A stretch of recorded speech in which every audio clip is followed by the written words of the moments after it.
Imagina por un momento qué sería de nuestra sociedad si no existiera la Cruz Roja Mexicana y sus ambulancias. ¿Quién atendería a los lesionados de un accidente automovilístico? ¿Quién rescataría a las víctimas de un derrame? ¿Te has puesto a pensar quién salvaría a las personas que han quedado atrapadas en medio de una inundación? La Cruz Roja Mexicana tiene 111 años de historia en nuestro país. En el Estado de México ha estado presente en las múltiples situaciones de emergencia que se han registrado durante los últimos 107 años. Tan solo en 2020, en el año de la pandemia, dio atención de forma totalmente gratuita con sus ambulancias y unidades de rescate a más de 40,000 personas que sufrieron algún accidente, tuvieron que ser rescatadas o presentaron síntomas de alguna enfermedad cardíaca o que pusiera en peligro su vida. Fueron trasladadas más de 2,000 personas con síntomas positivos a COVID-19 a hospitales especializados a pesar del riesgo que esto implica para nuestros voluntarios, quienes también resultaron afectados. Pero ¿cuál es la diferencia entre una respuesta rápida que sea retrasada? Definitivamente la diferencia está en la responsabilidad de las personas al activar el servicio de emergencia cuando reporta una situación donde hay personas que necesitan ayuda inmediata.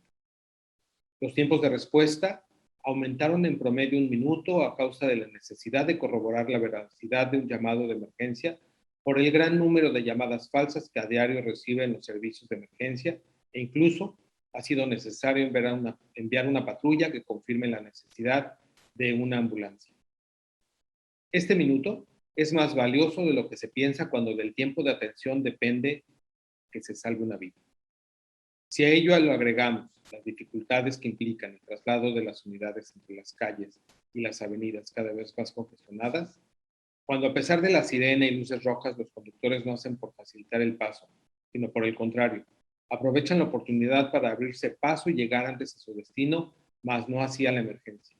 Es por ello que hemos buscado cómo hacer más cortos los desplazamientos y tratar de estar más cerca de las zonas de alta incidencia de accidentes. La coordinación entre instituciones reguladas por el Sistema Nacional de Emergencias 911 canaliza las unidades más cercanas, pero esto de nada sirve si no se cuenta con la conciencia y responsabilidad social para valorar a los cuerpos de auxilio. Por ello, cada que escuches la sirena de una ambulancia con luces rojas, permíteles el paso. Tú también puedes ser parte de la cadena de sucesos que permita salvar o perder una vida. Muchas gracias. Antes que nada, muchas gracias a la Federación Hispanoamericana de Editores y Productores de Radio y Televisión, FEPRIT, por la invitación a participar como ponente en este tercer Foro Nacional de Protección Civil, Seguridad, Movilidad y Transporte para este 19 de septiembre del 2021. Pues bueno, mi nombre es Marisol Aguilar Galloso. Actualmente tengo el cargo de gerente de protección civil en uno de los mercados más grandes de México y Latinoamérica, que es la Central de Abastos. Me voy a enfocar en estos minutos para expresarles lo que pudiera servir a otros compañeros responsables también de protección civil.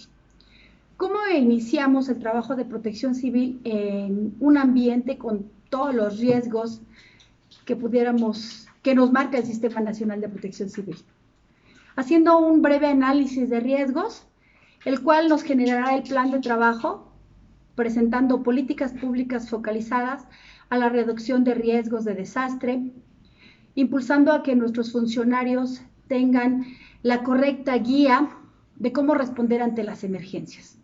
Es decir, establecer políticas públicas focalizadas a lo que yo estoy encontrando en mi medio de responsabilidad. Por ejemplo, yo tengo una gran cantidad de aforo. Al día laborando de manera normal, estamos hablando de 30,000 personas, ni se diga un día festivo o un día de romería, los meses que son de septiembre a diciembre, donde las festividades llegan a acumular hasta 500,000 personas. Detalles específicos como el identificar jaurías de perros, establecer una política pública que me permita establecer el plan de trabajo para coadyuvar en reducir ese riesgo, de lo micro a lo macro. En estos 7 minutos también quiero comentarles que no hay límites para establecer los planes de trabajo. Algunas de las barreras que tenemos que enfrentar es cómo debo de llegar a la población más vulnerable. tengo que establecer la recomendación que me dice la ONU de bajar la información científica al lenguaje común. ¿Cómo? Conociendo a mis ciudadanos. Sin participación ciudadana no podemos hacer protección civil. Sin participación ciudadana no podemos hacer gestión integral de riesgos. Entonces, el mensaje que les quiero transmitir en mi experiencia es ese.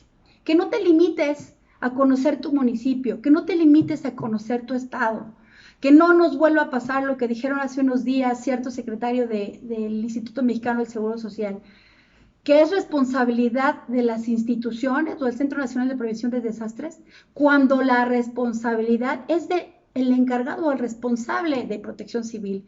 Yo soy la que debe de estar informada al día, informar a mis funcionarios, informar a mis compañeros, porque tenemos atribuciones y responsabilidades. El ciudadano, si bien es cierto, tenemos que crear una cultura de protección civil, una cultura de la autoprotección, pero no está obligado a estar revisando día con día cómo viene el meteorológico, día con día lo que se va a realizar. Esa es la responsabilidad de las unidades de protección civil.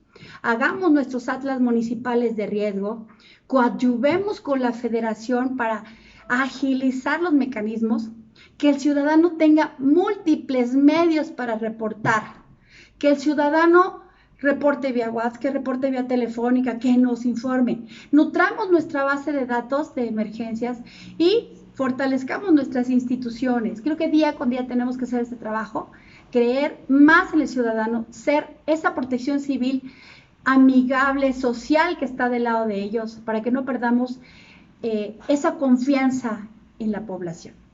Es cuanto.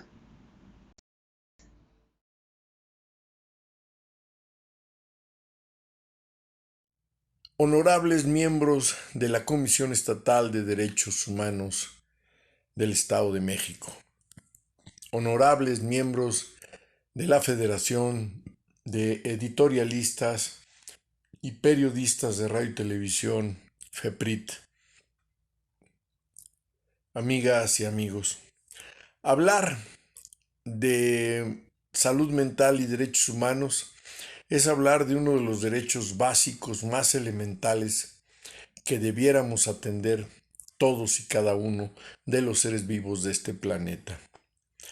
Pero cuando hablamos de derechos humanos y de salud mental, tal pareciera que solo existe en el papel y no en la praxis.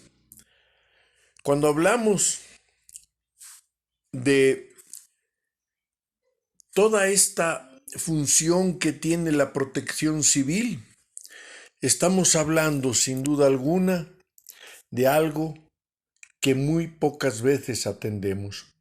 Vemos los noticieros, se desgaja cerro, tantas personas pierden sus casas, un huracán inundó, desapareció una población de 400, de 500 personas. Antes de que llegara el huracán fueron reubicados, pero perdieron todos sus bienes materiales. Y escuchamos, hubo un terremoto, se cayeron 50, 100, 200, 1000 casas. Vienen los procesos de reconstrucción.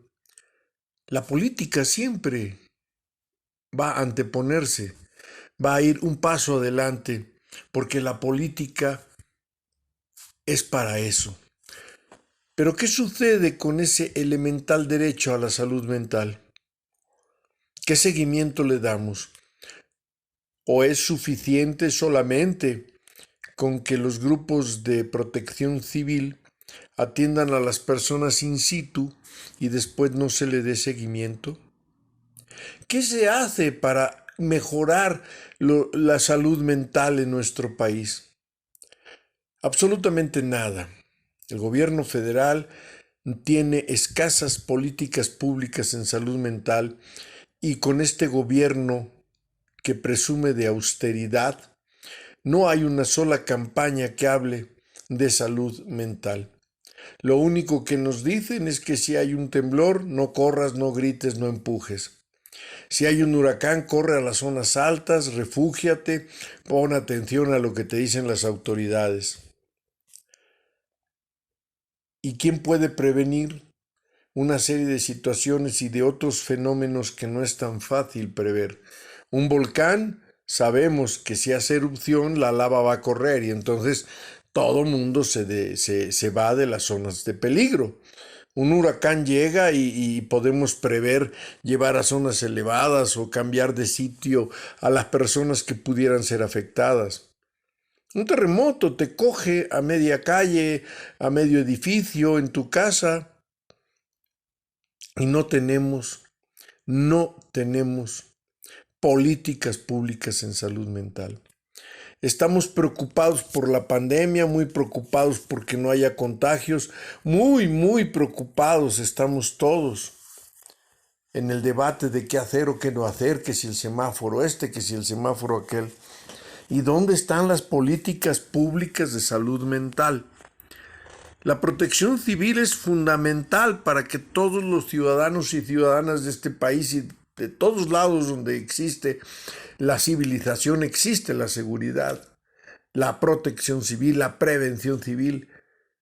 Pero no existe, ni en los países más avanzados, políticas públicas para mejorar la salud mental.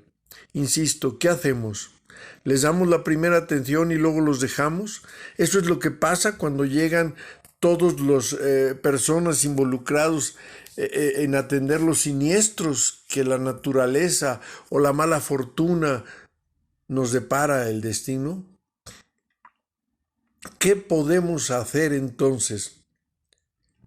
Pedirles a las comisiones estatales y a la Comisión Nacional de Derechos Humanos, si es que todavía existe, que atiendan el elemental derecho a la salud mental, que haya la posibilidad de que los órganos de protección civil estatales y nacionales pudieran contar con un reforzamiento de psicólogas, psicólogos debidamente preparados para enfrentar estos siniestros.